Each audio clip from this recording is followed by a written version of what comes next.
Meu nome é Ana Flávia, eu sou cirurgiã dentista habilitada em sedação inalatória com óxido nitroso e eu vou falar para vocês um pouco a respeito disso. A sedação inalatória com óxido nitroso, nós usamos um fluxômetro, que é um aparelho, um misturador, onde ele vai misturar oxigênio com óxido nitroso. Então, nunca vamos fazer uma sedação com óxido nitroso puro.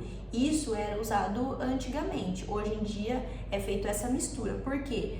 Porque muitas vezes o paciente fica sem respirar para que não cause hipóxia no paciente.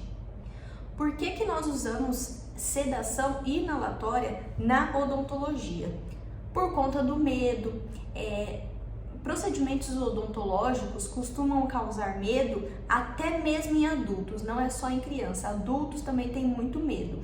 E a sedação inalatória está muito bem indicado para adultos que são fóbicos, que passam por estresse, que são muito ansiosos, pessoas com problemas sistêmicos, cardiopatias e crianças, pacientes especiais.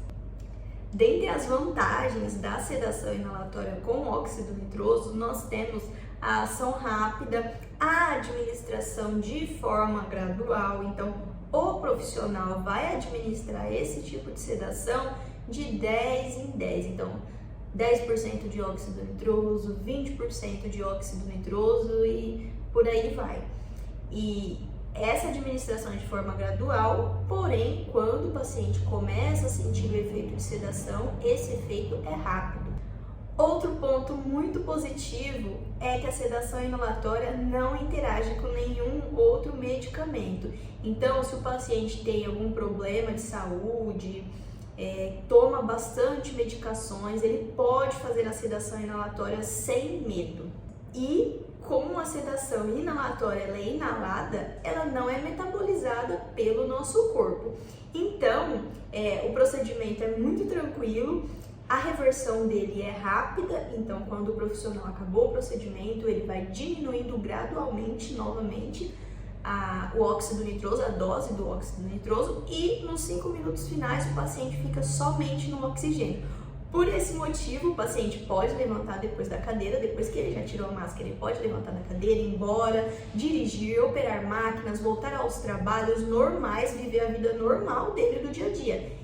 Por esse motivo, mais uma vez, ele não precisa de acompanhante. A legislação permite que o cirurgião dentista faça a sedação inalatória nos pacientes somente quando o profissional tem uma devida habilitação. E a habilitação precisa ser reconhecida pelo CRO e pelo CFO. A sedação inalatória com óxido nitroso também é conhecida como analgesia relativa. Por quê? Porque ela tem o potencial analgésico. O que isso significa? Isso significa que ela tira um pouco da dor do paciente, tá? Então, um paciente que está sob sedação inalatória, muitas vezes sentiria aquela agulhada da anestesia local, sentiria a abertura de um dente para fazer uma restauração. Esse paciente não vai sentir. Porém, é importante lembrar que isso não significa que não precisa fazer anestesia local. Precisa sim fazer anestesia local nos procedimentos mais invasivos, nos procedimentos cirúrgicos, tá? Porém, muitas vezes iríamos fazer uma anestesia local para retirar uma cárie, fazer uma restauração.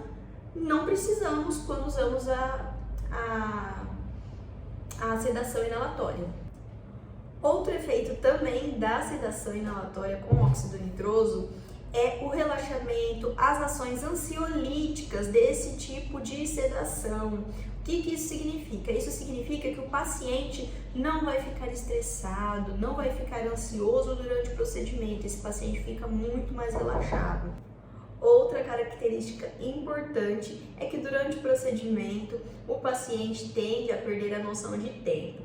Então, muitas vezes uma cirurgia durou 2 horas, ele vai achar que durou somente 20 minutos. Como que nós percebemos que o paciente está em um estágio de sedação interessante? Primeira coisa, nós vamos perceber que o paciente vai ficar mais relaxado, geralmente os pés caem para o lado, as mãos também caem para o lado, o paciente fica responsivo, então o paciente fala se está bem ou não.